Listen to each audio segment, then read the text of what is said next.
Ser de luz, como você está? Desejo que você esteja muito bem. O vídeo de hoje é a parte 1 de não sei quantas partes que teremos, que é a leitura do livro A Ciência de Ficar Rico. É um livro que foi a inspiração para o livro O Segredo e para o filme, que tem o mesmo nome, disponível também em plataformas de streaming para vocês assistirem. Esse vídeo, essa leitura, está sendo feito por outro aplicativo chamado Quai. Eu faço essa leitura ao vivo para vocês em uma live de segunda a sexta às 13 horas. Fiz a gravação para vocês, mas eu fui ouvir e ficou sem áudio, então eu vou ler aqui para vocês até a parte que foi lida na live, porque muitas pessoas ou não conseguiram baixar o aplicativo, ou não conseguiram estar no horário, ou conseguiram assistir um pouco, não conseguiram ficar até o final. Então, eu vou reler essa parte do livro, fazendo alguns apontamentos. Obviamente que quando você está na live, você consegue deixar sua dúvida, fica mais fluido do que eu estar aqui lendo só eu aqui, né? Fica diferente, mas eu espero que agregue conhecimento na vida de vocês, assim como agregou quem estava na live. Um ponto muito importante aqui é que vocês estejam dispostos a mudar a vida de vocês, que vocês saiam da energia de esperar um milagre, uma salvação que venha de fora e que mude a vida de vocês. Vocês têm que ser a mudança que você quer na sua vida, no seu dinheiro, nos seus negócios, em qualquer área que seja. Então, o livro que a gente vai ler é A Ciência de Ficar Rico, de Wallace. Aqui na parte de trás, na contracapa, a gente tem um resumo do livro. Este é um livro pragmático, não filosófico. Um manual prático, não um tratado teórico. Destina-se a homens e mulheres cuja necessidade mais premente, mais urgente é ganhar dinheiro. Destina-se aos que querem enriquecer primeiro e filosofar depois, e àqueles que até agora não encontraram tempo, meios ou oportunidade para estudos profundos de metafísica, mas que desejam resultados e estão dispostos a aceitar as conclusões da ciência como base para a ação, sem precisar conhecer os processos por meio dos quais as conclusões foram alcançadas. O livro o autor dedica aos professores, pois eles têm nas mãos o nosso futuro, as crianças. Se esse daqui fosse um aprendizado que a gente tivesse na escola, ou que nós conseguíssemos passar para as nossas crianças, com certeza nós teríamos muito mais pessoas ricas e prósperas do que nós temos hoje. O desafio do mundo moderno, sem dúvida, em parte, é criado por nós mesmos. A maioria das pessoas o considera um problema e tenta tratar um sintoma e não a causa. Entretanto, com uma leve modificação no modo de pensar, veremos o problema em sua essência, um desafio, algo que podemos superar por nós mesmos. Este desafio, que muitos veem como um problema, se resume a dinheiro. Aqui a gente tem a primeira chave que você pode virar já agora na leitura desse livro. Não ver mais o dinheiro como um problema, mas o dinheiro como uma solução, um meio pelo qual você consegue fazer e comprar o que você quiser, ter os benefícios que você quiser. Não mais ligar o dinheiro a problemas, a sentimentos e emoções negativas. Voltando ao livro. Para começar, vejamos a definição de dinheiro. Em linguagem simples, é um meio de troca que substitui o simples intercâmbio de mercadorias e serviços. Na verdade, é muito mais que isso. Fé, esperança e confiança também são partes integrantes do dinheiro, e há várias teorias sobre seu uso e valor. Os aspectos práticos e esotéricos do dinheiro têm ocupado o tempo e o talento de muita gente. Ainda em linguagem simplificada, dinheiro é a marca da água na regra de ouro. Faça aos outros o que deseja que façam a você. A quantidade de dinheiro que ganhamos e acumulamos é a medida dos serviços que prestamos aos outros. Há vários outros conceitos simplistas, como descubra uma necessidade e a satisfaça, o que vai e volta, faça o bem sem olhar a quem, entre outros. Não se deixe confundir por eles. Todos são aparentemente simples, entretanto, apresentam inúmeras facetas diferentes. Faça uso deles para estimular seu raciocínio e busque compreendê-los. Se você seguir diligentemente, corretamente, os passos indicados neste livro, buscando entender e monitorar objetivamente suas ações, conseguirá a riqueza que merece. Aqui outro ponto interessante é que nós vivemos sempre no automático. A gente tem um pensamento e coloca isso como só um pensamento, sem dar a devida importância que tem. Porque pensamentos repetidos são crenças e crenças criam a nossa realidade. E a gente está muito afastado disso, a gente não presta atenção em nós, nos nossos sentimentos, nas nossas emoções, o que a gente está criando, como a gente criou uma situação de falta de dinheiro. A gente está sempre só no resultado, só no sintoma, mas não na causa. É uma segunda chave que você pode virar aqui. Continuando. Esse homem, Wallace, passou toda a sua vida estudando e praticando os princípios e ações descritos neste livro. Por meio do método de tentativa e erro e muito estudo e raciocínio, ele aperfeiçoou suas ações em seus últimos anos. Usando estes princípios e ações, a abundância começou a se manifestar em sua vida. Ele foi um pioneiro, como os antigos aventureiros que percorreram as trilhas que se transformaram nas estradas dos nossos dias. Neste caso, o caminho para a riqueza. Ele preparou o terreno e cabe a você semeá-lo. Aqui também um outro ponto importante, que é você tem que trilhar o seu caminho. Você faz o passo a passo. Esse livro é uma receita de bolo. Quando a gente pega uma receita de bolo, uma receita de alguém, a gente vai seguir só o passo a passo que tá ali. 150 gramas de farinha de trigo, todos os ingredientes e o tanto de fermento. A gente não se preocupa em perguntar para a pessoa ou pesquisar e querer saber por que tem que pôr o fermento, ou para que serve o fermento naquela receita, por que tem que ser aquela quantidade de ingredientes. Você simplesmente pega a receita e faz e você tem um resultado igual àquela pessoa.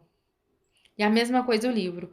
Pegue o livro, as informações que tem aqui, viva essas indicações, siga esse caminho aqui, fique rico e depois a gente vai para a parte de filosofia, você vai se aprofundar sobre metafísica, e aí você vai ter condições, tempo e condições, né, de se aprofundar melhor no assunto. Prefácio. O prefácio é um texto curto que tem no início do livro, com explicações seja sobre o livro, sobre o autor ou os objetivos. Começando, este livro é um livro pragmático, um livro objetivo, não filosófico, um manual prático, não um tratado teórico.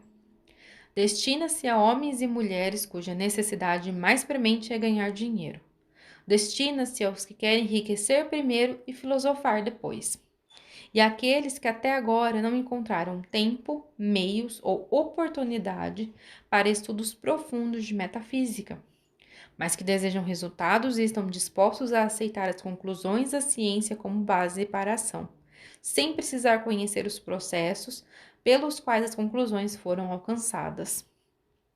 Esperamos que o leitor aceite de modo confiante as assertivas fundamentais, do mesmo modo que aceitaria as leis da eletricidade propostas por Marconi ou Edison e que, desse modo, prove a verdade das mesmas, colocando-as em prática sem temor ou hesitação.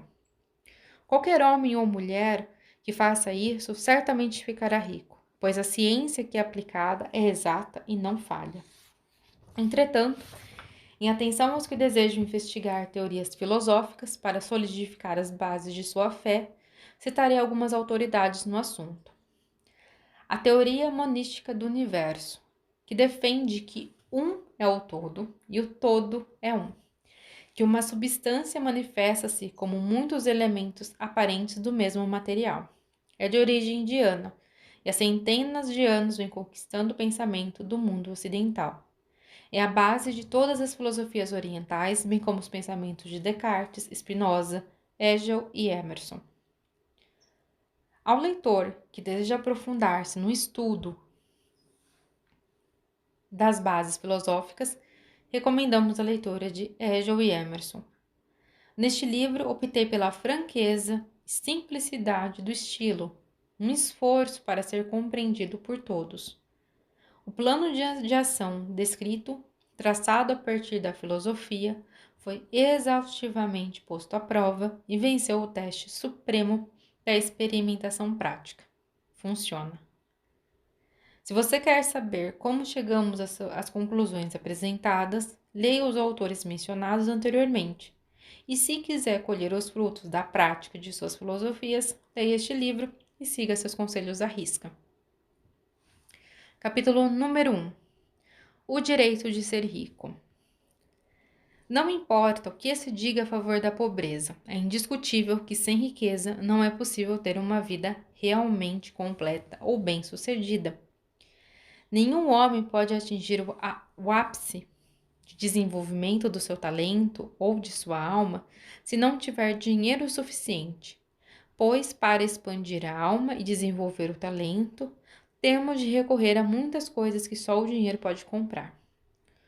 O homem desenvolve a mente, a alma e o corpo por meio do uso de alguns bens materiais, e a sociedade é organizada de tal modo que ele precisa ter dinheiro para possuir esses bens.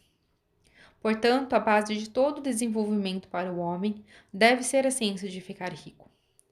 O objetivo da vida é o progresso, e todo ser vivente tem um direito inalienável, um direito que não pode ser vendido ou doado, de alcançar o máximo de desenvolvimento possível. O direito do homem à vida implica seu direito ao acesso livre e restrito a todos os bens necessários para o seu completo desenvolvimento mental, espiritual e físico, ou, em outras palavras, o direito de ser rico. Neste livro, não falo de riqueza de modo figurado. Ser verdadeiramente rico não significa contentar-se com pouco, quando se é capaz de usar e desfrutar mais. O objetivo da natureza é o progresso e o desenvolvimento da vida. Todo homem deve ter o direito de modo a contribuir para o poder, a elegância, a beleza e a riqueza de sua vida. Satisfazer-se com menos do que isso é pecado. Um ponto interessante aqui sobre pecado, né? A gente tem um Salmo 23 que fala que Deus é o meu pastor e nada me faltará. Para vocês verem como é uma coisa muito cultural. Em outras nações, o mesmo salmo é visto se você está na pobreza, você está no pecado. Por isso que tem muitas outras culturas que não existe mendigo, não existe pessoas vivendo em condições de rua. Porque toda a sociedade vai pegar aquele indivíduo, vai fazer a pessoa ir para um curso, vai fazer... Porque tem algo de errado, né? E aqui a gente tem uma concepção de que só o pobre vai para o reino pro reino dos céus. Aqui a pobreza é vista como uma condição para você conquistar o reino dos céus, para você ser uma pessoa boa, uma pessoa honesta. E você fica num conflito porque você quer ser rico, mas você quer ser honesto. Você quer ser uma pessoa boa, você quer ir para o céu. E cria-se um conflito. E o que eu já falei para vocês, para quem tá acompanhando as lives no Quai, é que o nosso coração, a nossa vibração, ela tem muito mais poder de frequência do que a nossa mente. Não adianta você ficar assim, eu sou rico, eu sou rico, eu sou rico, e pensar e sentir dentro de você e vibrar na pobreza. Não vai funcionar. Por isso que vai continuar sempre na pobreza e não vai evoluir. Porque você ainda tem sentimentos que estão vibrando. E esse pode ser um ponto interessante, né? Quando fala que os ricos são desonestos, que os ricos são pessoas más. Mas na sua essência você quer ser uma pessoa boa. Então cria-se um conflito muito grande que em outras culturas não se tem. Porque se Deus é meu pastor e nada me faltará, se tá faltando, se tá faltando o que você quer ter, é porque você tá fazendo alguma coisa, você tá em pecado. Muito diferente da visão que a gente tem aqui. Então é muito interessante também essa visão do que a gente tem como pecado. A ganância, querer ter muito dinheiro. Ou a pessoa já tem uma casa e tem um carro, mas está em busca de melhor, de algo maior. E aí tem um sentimento de ganância, né? As pessoas chamam de gananciosa, de ambiciosa. E porque não se contenta pelo que tem, já tá bom. Então olha o conflito que a gente cria, muito grande.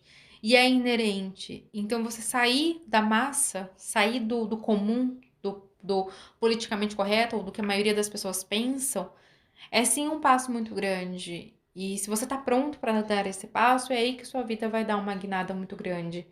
porque você já não crê mais nessas coisas de pobreza, de dificuldade e de falta. Continuando aqui a leitura do livro.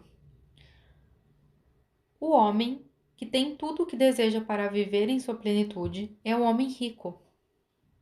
E para isso tem de ter muito dinheiro. A vida evoluiu de tal modo e tornou-se tão complexa que o mais comum dos homens precisa ter muita riqueza, para viver de um modo que pelo menos se aproxime da realização plena. Todo mundo deseja explorar ao máximo seu potencial. Esse desejo de realizar as possibilidades inatas é inerente à natureza humana. Não podemos deixar de querer, de ser tudo o que podemos ser. Ter sucesso é ser tudo o que desejamos ser. Só conseguimos isso fazendo uso de alguns bens materiais e só podemos usar livremente esses bens se formos suficientemente ricos para comprá-los. Portanto, o essencial é compreender a ciência de ficar rico. Não há nada de errado em desejar ser rico. O desejo da riqueza nada mais é que a vontade de levar uma vida mais rica, plena e abundante. E esse desejo é louvável.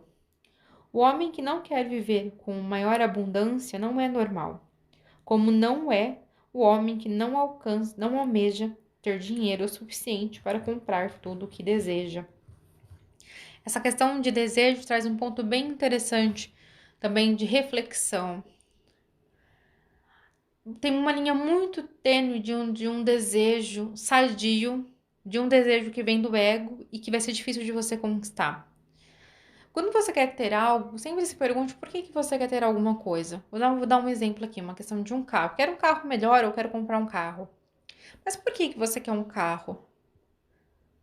Porque uma pessoa na sua idade já tem um carro? Porque a maioria das pessoas que você conversa, que são seus amigos, que você no ambiente de trabalho tem carro? Ou você quer ter um carro para você ter mais conforto, para você ter mais liberdade, para você poder fazer o que você quiser, sem depender de um transporte, sem depender de terceiros. Se você quer algo por você, para você, porque é melhor para você, você consegue esse desejo muito mais fácil. Porque não tá ligado ao ego. Tá ligado à sua alma, tá ligado a você, ao que você quer, de você para você, uma coisa interna. Uma coisa interessante também é essa questão de tudo bem, às vezes você pensou no carro e o primeiro pensamento vem esse de se encaixar em um grupo social. Mas se você continuar analisando, o carro realmente vai ser bom para você, vai ser útil. E aí você vai trocar uma chavinha, vai trocar essa informação.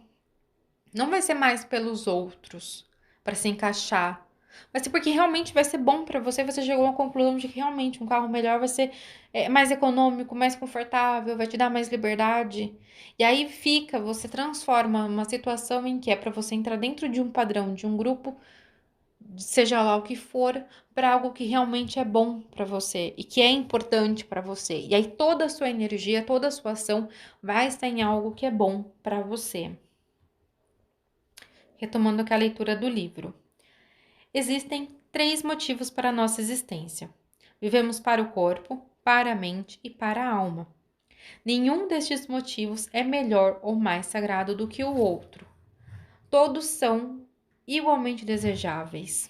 E nenhum dos 3, corpo, mente ou alma, pode alcançar a plenitude se a um deles for negada uma vida integral e expressiva. Não é direito nem nobre viver só para a alma, negando a mente e o corpo. De igual maneira, não é adequado viver para o intelecto, negando o corpo e a alma. Todos nós conhecemos as consequências terríveis de viver apenas para os prazeres do corpo. E sabemos que a vida real significa a expressão completa de tudo o que o homem pode transmitir por meio do corpo, da mente e da alma. Ninguém pode dizer que seu corpo está explorando todas as suas funções, a não ser que o mesmo se aplique à sua mente e à sua alma. Onde há uma possibilidade não expressa ou uma função não desempenhada, há um desejo insatisfeito. Desejo é possibilidade em busca de expressão ou função em busca de desempenho. O homem não pode usufruir em sua plenitude do corpo sem uma boa alimentação, roupas confortáveis e abrigo adequado, e sem livrar-se do peso do excesso de trabalho. Descanso e recreação são também necessários à sua vida física. Não há como desenvolver o potencial de sua mente sem livros e tempo para estudar, sem oportunidade para viajar e observar ou sem convívio intelectual. Uma vida mental completa precisa de atividade intelectual. Também é necessário cercar-se de todos os objetos de arte e de toda a beleza passível de admiração. Para viver a plenitude de sua alma, o homem precisa de amor, e a pobreza nega a expressão do amor. A maior felicidade do homem reside em beneficiar aqueles a quem ama. O amor encontra sua expressão mais natural e espontânea no ato de dar. O homem que não tem nada para dar não pode desempenhar o papel de pai, de marido, de cidadão ou de homem. É no uso dos bens materiais que encontramos a vida completa em nosso corpo, desenvolvemos nossa mente e expandimos nossa alma. Portanto, ser rico é algo de suma importância para o homem. O desejo de ser rico é perfeitamente válido. O homem normal não pode se furtar a ele. É absolutamente correto que você dedique toda a sua atenção à ciência de ficar rico, pois este é o mais nobre e o mais necessário dos conhecimentos. Quem negligencia seu estudo está negligenciando seu dever em relação a si mesmo, a Deus e à humanidade, pois ninguém pode prestar maior serviço a Deus e à humanidade do que procurar dar o máximo de si mesmo. A gente vê o capítulo 1 naturalizando, vamos dizer, a energia do dinheiro, né? Tão natural quanto ter muito dinheiro é como a gente respira, é como nós temos nosso batimento cardíaco. Gerar essa impressão de dinheiro como uma coisa ruim, uma coisa que liga a ganância, que liga a sentimentos e emoções negativas. Esse primeiro capítulo ele traz uma ideia de você desvincular o dinheiro a coisas tão pesadas e tão ruins, mas vinculá-las às coisas certas. Porque se você quer estudar, você precisa de dinheiro para você comprar um livro, para você pagar um professor. Se você quer que seu corpo desempenhe bem no trabalho, na atividade física, você precisa se alimentar, você não pode estar sentindo frio. Enfim, vem trazendo dinheiro com o real valor que ele tem. Todos os benefícios que você pode ter com o dinheiro. Tirando o dinheiro dessa energia negativa.